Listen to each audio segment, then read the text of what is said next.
I greet you in Jesus' precious name. It is Saturday morning, the 20th of December, 2025, and this is your friend, Angus Buchan, with a thought for the day. We go straight to the Gospel of John, chapter 11, verse 35. Jesus wept. Jesus cried. Compassion is what the world needs. Do you know he was about to raise Lazarus from the dead? He knew that. So why was he weeping?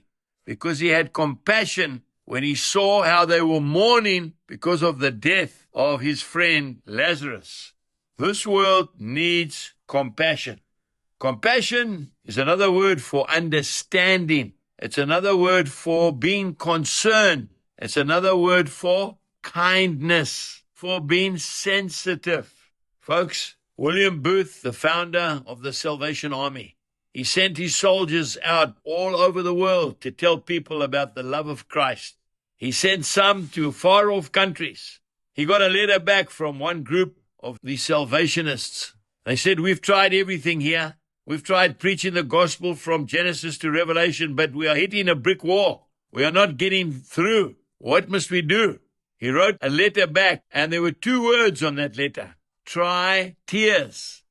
Not so long ago, I had the privilege of being the speaker at a campaign in one of the most dangerous places on the continent of Africa.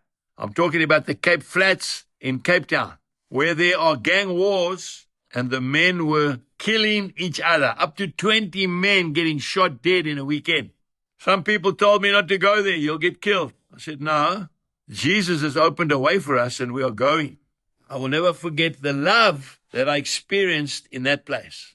The love, the desperation, the tears. I haven't seen tears like that in an event for a long time.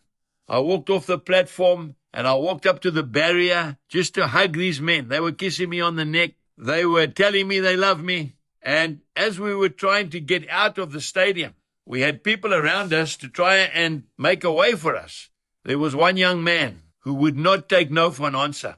And he was so desperate to speak to me that one of the organizers said, "This young man wants to speak to you." So we stopped. I said, "Bring him." And I said, "What can I do for your son?" He looked at me, tears running down his face. He says, "I just want a hug from you, Uncle Angus." That was all. I took him in my arms and I hugged him and I loved him and he loved me. And the love of Christ, I believe, was all he needed, and that's what he received. Today, go and love somebody and be quick to cry and don't be too quick to point fingers. Jesus bless you and have a wonderful day. Goodbye.